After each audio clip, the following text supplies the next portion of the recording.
mbo nibaza yuko arabaririmbyi bake mu Burundi bafisa ugutwi nko kwa Fariaz kumva nko kwa Fariaz Fariaz arumva umuntu azi umuziki sana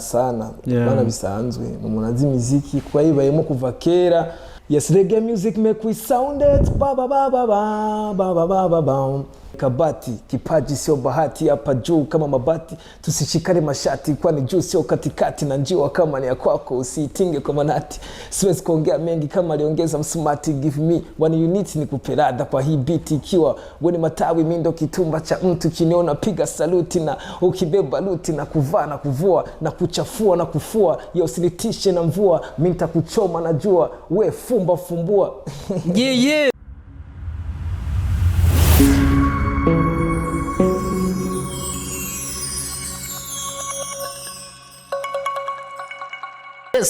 benge bangira pese yombute kwa ta umunyagara kubaretse nange bitatu Joel kwa kundi nyene ushaka kunyitwa bitatu cyangwa kuvuga ati bitatu passe d'abord aux autres bitatu ouvre les yeux les oreilles bitatu est toujours gay bitatu est toujours vrai bitatu est toujours propre byose hamwe ni sawa akabari kwa kundi nyene ni Rinox TV tukaba dufise umutumire adasanzwe urabona ko aberewe sana ifreshere nyinshi ushaka kumwitwa Dauphin DANKALA uko sawa? Yes, safi sana kabisa. Urameze neza? Ya urashaka kuramutsa abakunzi bacu ba Rinox TV n'abakunzi bawe n'abandi bose bari ku mpande. Yes, make your body celebrating all around the corners from the north celebrating pandit south celebrating it's celebrating what's celebrating yes left to the right this the extra celebration make your body celebrating. Yes, this is Dauphin DANKALA ndabaramusamu yese abakunzi ba Rinox TV n'abakunzi b'umuziki ndundi abakunzi ba Dauphin DANKALA abakunzi ba Ragamuffin Jamaica bose big up yourself yeah Dauphin abantu benshi bari gukumbuye sana benshi ni benshi bambwiye ati eana ilifo Dauphin uzomutuzanira kwa ari abantu bahora banyandikira bakambwira ati turakineye naka nkaca ntigito umuntu kugira ndamudonse kugira dukone ikiganiro tugushimira kubona waduteye iteka kuri Rinox TV. Abashimiye cyane namwe kubona mu mayakanya kugira ngo ganire n'abakunzi banje abakunzi b'umuziki kabisa. Yeah Dauphin ufise abantu benshi bagukurikirana sana yaba ku mbuga zigiye zitandukanye reka yaba no ibinyamakuru bigiye bitandukanye amaradio yose ari nga mu Burundi. Dauphin yasohoye ikintu yana iyo ndirimbo irasamirana ahantu hose yagiye atandukanye ariko natwe ama TV online ntituba twicaye tuba turakurikirana ariko si cyane man. Yeah. Si cyane kweli. Yeah. Iravuzwa mugabo si cyane. Si cyane nibisanzwe nyene. Yego vraiment ntizivuzwa sana gose mugabo ziravuzwa nyene ndashima nyene. Yeah. Ariko hari igihe bigeze kuba bazivuza ariko naho tari cyane mugabo nako gakeyi umuntu yogashimwa kandi. Ndagashima cyane kabisa. Ndagashima cyane kweli. Kubera ki Dauphin DANKALA asoye igikogwa kitavuzwa cyane wibaza ko ari kubera iki Dauphin? Je ni kubera nibaza yuko sinzi nibaza yuko kubera atabari hit ndibaza kuko je kenshi sinkora hit je nikorera just good song nyene sana hit song kweli mfise no vuga ama hit ndirimbo no vuga zagerageje kuba hit buke ni toto akoranya na DJ Phil Byte muri Runtown DJs nkatembagara canke wayo turi kumwe na Madiba the classic ndirimbo no vuga ko zagiye umva naho nyene ama featuring sindirimbo zanje je nyene indirimbo zanje nyene ziravuzwa nyene bibayabaye bisanzwe nyene tari sana kabisa. Abantu benshi baravuga ko Dauphin DANKALA umwanya umwe uramwumva ariko arasirikira yaba n'ayo makorabu zuraha abandi cyangwa abo bandi muza murakorana ariko uwundi mwanya ugaca usanga Dauphin ari mu gacerere wibaza kubereka abantu iyo bavuze nk'ibintu nk'ibyo nk'amakomantere uhora ubona cyangwa iki kuri bo byakira gute? Canje nibaza ko abantu kenshi bataba bakurikirana nyene kenshi je nta gacerere njamo kenshi nta gacerere njamo Jackie nguma nkora naho nyene peut-être bitumvikana sana nguma nkora kweli usanga kenshi nakoze ga featuring ngo sandi muri studio ndiko ndakora indirimbo yanje je nyene canke iki yego Dauphin uri umuntu ngaha twobwa ngaha mu Burundi reka no muri East Africa hose tugiye kuraba wo uburyo uririmbamo twobwa yuko ari abantu babibona cyane barabona yuko ufise talent iteye ubwoba cyane kuri wewe kuri iyo talent yawe ufise nk'amakomantere uhora uronka canke abantu bari bakubwira ati Dauphin canke aba boss aba diaspora baruzuye ntibirashika akaba nk'umu diaspora akavuga ati na Peter urarenze sana. Ni benshi tumaze kuvugana si benshi cyane mugabo barahari barenga batanu bangaye nyene bamvugisha bari hanze ntanazi kwandikiye. Haya Dauphin arafise umuntu w'umanager cyangwa umuntu w'umu diaspora akunda kumufasha ibikorwa byiwe? Nta mu diaspora mfise ariko ndafise bari ngaha hafi nyene bafasha nyene ibikorwa byanje kugira ngo bigume nyene ndi stable nyene ndi standard. Dauphin nuko ngaha buze yaba ndi muri studio yari kuba ari gucana gusa. Dauphin ndashaka gucisha kandi gatoyi komsa ugira ikigano kimene bien duce tubandanye. Yes, reggae music make we sound it ba ba ba ba ba ba ba ba ba. Reggae music make we sound it along. Make we sound some trumpet in my reggae music. Yes, me give them reggae, give them reggae, give them reggae, give them reggae, give them reggae. So keep it a sound it. Yes, jump it. Yeah, man. Yes, Dauphin Dankala. Urabona ko umwanya wose uguma ari aho kuri ibintu twebwe byo nubwo kora amateka sana. Dauphin, hari abaririmbyi ubu twebwe bari bazu sana ariko wowe watanguye imbere yabo. Nabo mwatanguye rimwe mugabo twavuga yuko twavuga yuko ubu bari ku rundi rugezo aho ntanze nk'akarero kuri ba Bface imbere bakingorongoro nubwo yuko ariyo generation nubwo sinzi ko wowe barabatanze gato cyo mwatanguriye rimwe ariko ibihe mwarimwe nubwo ko byari ariko ubu turabona ko wowe bageze ahandi hantu kubera iki Dauphin akiri inyuma gato. Just nkora hit bajya bakora ama hit song je nkora just nice song nyene indirimbo ushaka kumviriza ukumva ko ikaze. Ariko ku bantu bahora bazumviriza ziko ziravuze we kuri wongira uzikoze kubera hajya nta muntu akunda iciwiwe ariko abantu benshi bazumvirije barumva ko Dauphin yakoze ikintu gikomeye sana. Mugabo urumva si ya ndirimbo ya hit nyene ushobora guhitinga byatari ukora byo na Bface mugani wawe arakora dancehall mugani baza nta ndirimbo ya hit afise yakoze muri dancehall iki jamaica yonyene. Rero agerageza kugira kurondera abantu baba babishoboye nka Tricky Brain akabikora neza nawe nirubwiwe ariko kenshi uzosanga izi style nk'inkora ntizikunda kuba ziba ari style z'abakoneseri en fait abantu nyene bazi ibintu by'umuziki bakora umuziki nibo si yandirimbo uzosanga n'abantu baba taxi vero abantu bo hasi bato cyane bashobora kuyisubiramo. Ni par exemple nkino ndirimbo meje ugira feature na acapella nani sound it uriko urayumva gutya ndiko ndayigira acapella kumva ko ari indirimbo isanzwe ariko ni indirimbo ya mpaya mahigwe yo kubonana na Fariaz. Big Fizzo yarayikunze sinzi ko wabimenya nama indirimbo ya Free muri naye narabyumvise yakunze yene yo sound it. Ariko uriko urayumva ndayigize nk'ibiwo kibaza nyene ni ibintu byo ma freestyle just bita jump. Dauphin uriko uravyumviriza wumvirije the whole song nyene indirimbo yose niho tutahura kumviriza. Naratangaye cyane nanje Fariaz kweli nambwiye ati atelefone mu kiganiro nari ku radio kuri RFM ati ndirimbo irakaze mujama ndamukurikirana nazinda mu indirimbo. Naratangaye sana nanjeyo kabisa. Dauphin ufise abaririmbyi benshi nga mu Burundi presque benshi barakubaha we baravuga ati ijya style Dauphin arapamo cyangwa ijya ukuntu ririmba si muntu wari wese yoyijamura urana ko benshi bavuga ati ahantu hose buri dosisiri ko benshi bavuga ati arashoboye cyane. Dauphin kubaririmbye dufate nk'abaregent abo bafizo canke urumva ko Fizzo mu nyuma yahavuye arakubwira ati ndakeneye kweri iyo ntunze kuri wewe aheje kukubwira nkuko kuri we Dauphin wabyakiriye gute ako kanya? Man nanje ebana kweri kabisa naratangaye sana kubera umuntu nka Fariaz umuntu twubaha nakuze numva atangiye kuririmba ndi umwana muto we umuntu umva umuntu nyene wo muri legend kandi umuntu nibaza ko arabaririmbyi bake mu Burundi bafisa ugutwi nko kwa Fariaz kumva nko kwa Fariaz Fariaz arumva umuntu azi umuziki sana bana bisanzwe umuntu azi muziki kwa yibayemo kuva kera umuntu afise ugutwi kukaze sana urumva ivya vrai arabizi ni vya fo byo gutatona bibayabaye arabizi ni nabintu biri original biri real byose arazi kubitandukanya Fariaz arazi kuvuga uyu arabizi uyu ntabizi uyaragize karagize Fariaz kabisa. Niyo mpamvu ubona nibaza n'izingwano zose ubona ziraba ngo by'ubudimu iki byose hajya bari kagwanira abapeti baba babishoboye mugabo badafashwa ayo ego kweri mugabo wumva bakora ibintu bikaze sana ngo kumva ntafashwa kweri ukabona ntibamuha amasho ntagira iki kandi ari umuntu yaririmbye ibintu atamuntu ari baki babishoboye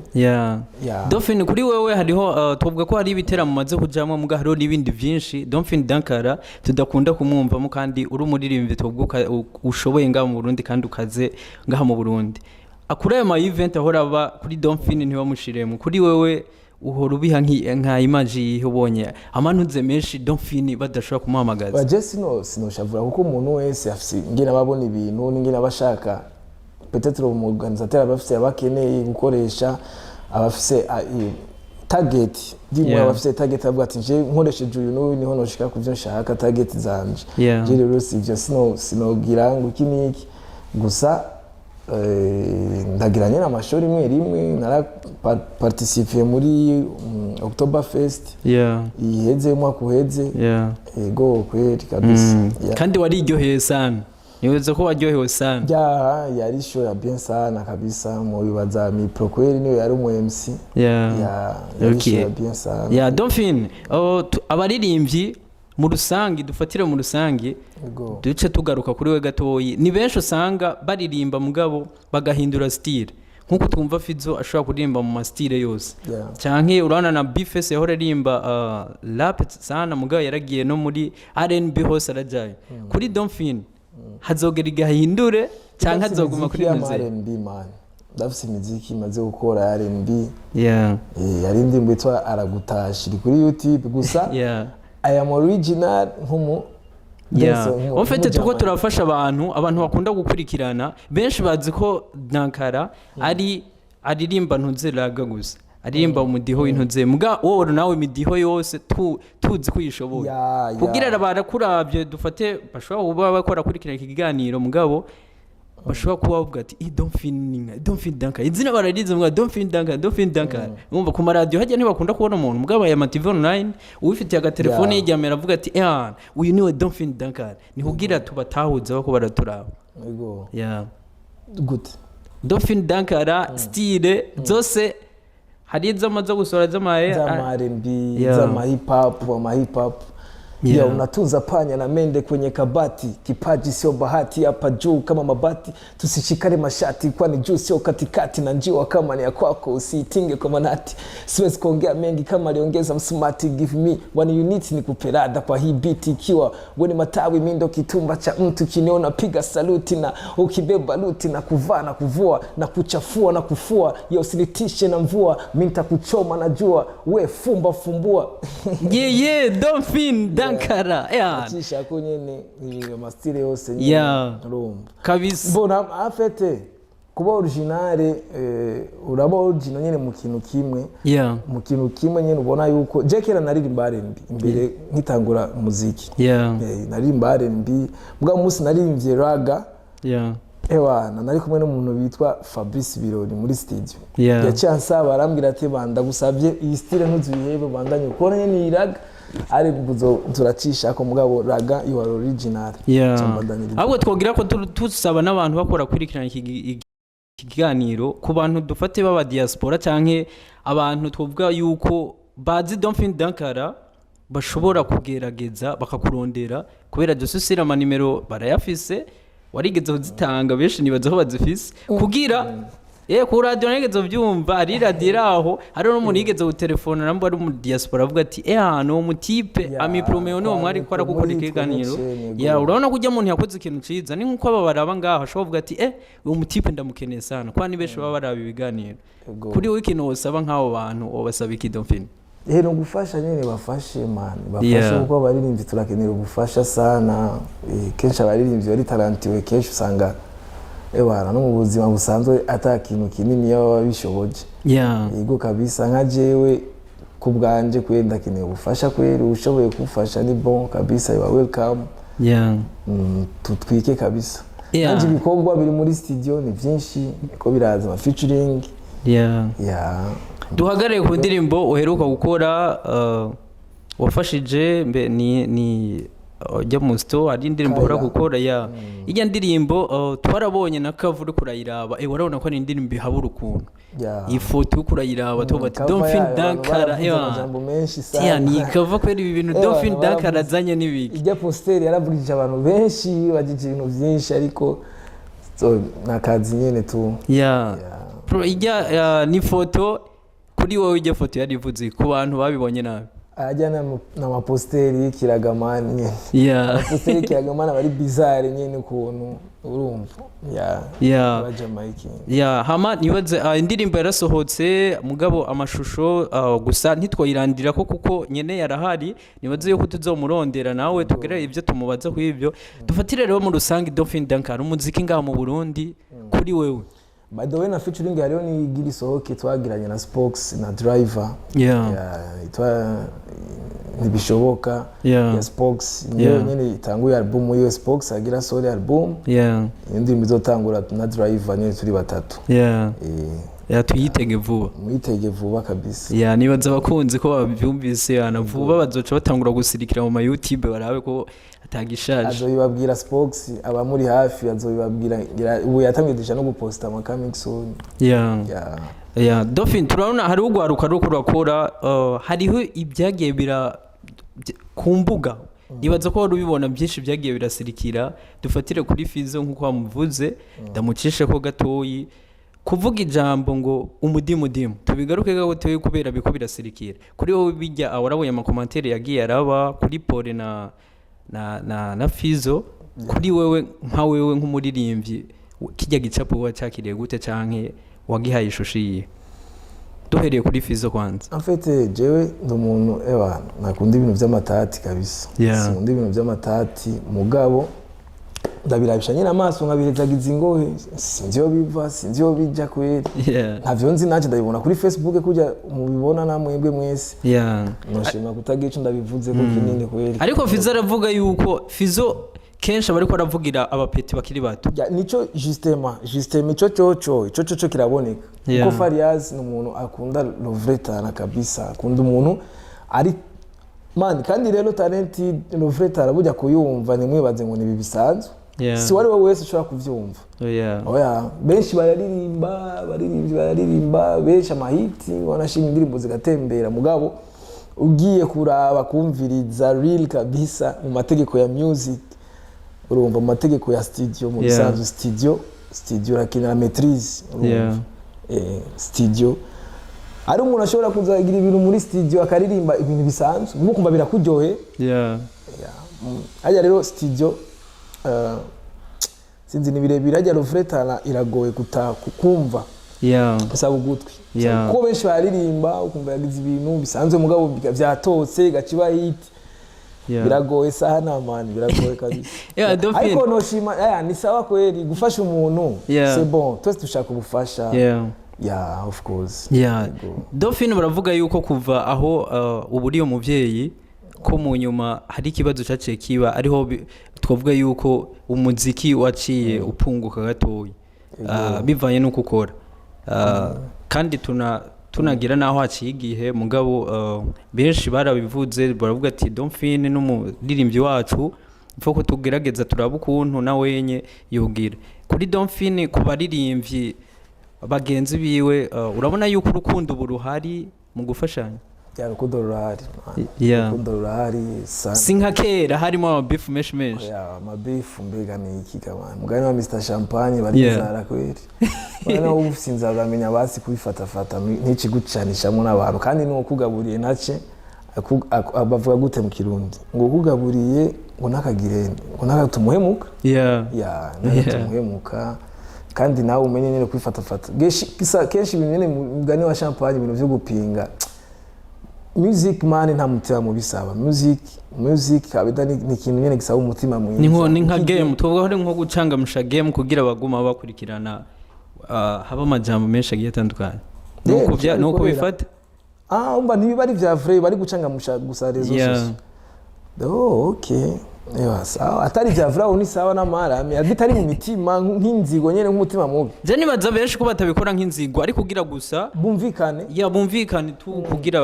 abantu ngira bagume babagira ko je nibaza ko umuririmbyi wa vraho kumvikana ari uko yakoze igikorwa ciza Dauphin Dankala umuziki kuri wewe ico ushimira kuri wewe nk'akanoti kuvuga itangura kuririmba gushika uno mwanya 2023 kwaheze imyaka myinshi haya Dauphin be dusubiye inyuma gato yatanguye umwaka uwo kuririmba kera kwa Jeremy Production amwe n'abitwa Jean Tuguru ubu yarabihevye ari mu masinema niho twaririmbana kera kwa Jeremy Production kera mubibaza nka Cedric Bangi niwe yatubona canke nande gabaje Lolilo sinzi ko avyibuka ego kweri dufatira Dauphin Dauphin umuziki uramuha kanoti canke Dauphin bisanzwe tu yamuga kariyo bisanzwe kabisa munashaka gucorera ati gandura ingene bigenda nawe bisanzwe gusa ko YouTube yanje ntiragera hindiha mvuga ati ndabivyaza umusaruro sana ariko maybe one day bizogenda bien nene kuguma nkora nsinchika intege ama featuring indirimbo zanje jenyene one day to bizopasa ko lo still nkora ni still kora bake kabisa kandi kandi benshi baravuga ni East Africa baravuga yuko Dauphin kandi ni still ryoshe hari abantu bavuga nka wewe nk'umuntu agushize nk'ahantu ari za South cyane bavuga ati Dauphin ngirisi yose ucayifata ragamuffin ni ururimi ragajya still Jamaica ni ururimi ruri universel sana empire yabo bayubatse kera kandi nabantu basobanutse kera nk'umurana nk'ubu nk'aba Nigeria ngene bako baraza basobanuka ku isi abantu kandi bo baramaze gufatisha mbwa Jamaica yo urumva ni ururimi nyine gumvikana isi yose direct umva isi yose barayifisa aba Jamaica ahantu hose nogenda kiretse yuko gusa igihugu canje ari igihugu canje nyene gusa ahantu hose nogenda noririmba bakanahura ivyo ndimo turabona ubu hari haba ariko nka dramative bazogenda urana ko abarimbye batanguye gusohoka bagenda hanze ikatubishe ko na Dankala bishaka gushoboka naho gacomo gukora ibise bakavuga ati ntawo bitabera nuko biteba kuza gusa nibaza ko atabikorwa ndagira bikuye nyine gutuma ko novuga ngo ndagiye hanze kuko uravye hariho abantu bankuriye sana muri no game nka GG7 sinzi ko muzi urabona nawe amaze gukora ibintu byatari ujya mu jamas ujya ntafise niveau nga muri Afrika nga ujya bayibona sinzi ko naho gusa ujya mu type nyene sinzi kabisa ingene no bisigura bajya nibo bantu uya niwe uvuga ati no kwirefera ko basi ego Dauphin akajambo kubakunzi bawe bari novuga ku isi yose niko novuga pana mu Burundi gusa ariko duhera mu Burundi no ku isi yose akajambo kamwe cyaje tubiri cyaje dutatu abashimiye cyane abantu bose bankurikirana kuri channel yanje ya YouTube ndabasaba nyine kuguma muri on vuba nyine ndabaye nyine ibintu kabisa umuntu aguma akora nyine arondeza imeze fresh ama ndabakunda sana kabisa Dauphin tugushimire cyane utuyagiye byinshi nibaza abakurikiranye ikiganiro ko hariho byinshi bazokumviriza ariko dusaba abantu man uri talent sana they used to push me in the magazine yo watch me on your TV screen somebody say finally will fire burn no matter about all good me go fight pale mimi napopita mtaani wanaulizanaga vipi Dauphin tugushimira cyane merci beaucoup kubona wafasha kanyaho kuza dusubire tugushimire ni Linox TV ugire nakajambo yakubwira abakunzi ba Linox TV bless up Linox TV big up yourself a nice TV it's coming very nice you know ebana watch it keep on screaming on it yes I bless her we love you and we got to give you more kwa kundi nyene ni yari Dauphin Dankala mu kiganiro impano yanje Dauphin Dankala n'umuntu twavuga yuko muramuzi mwesha ararenze sino bigaruka ariko tuvuge ati mubande muja kuri YouTube yiwe mugume mumufasha kubera ahari kubera mwebwe ahari kubera twebwe tubikoze byose birashaka gushoboka tukaba tuvuze ati ciao bless up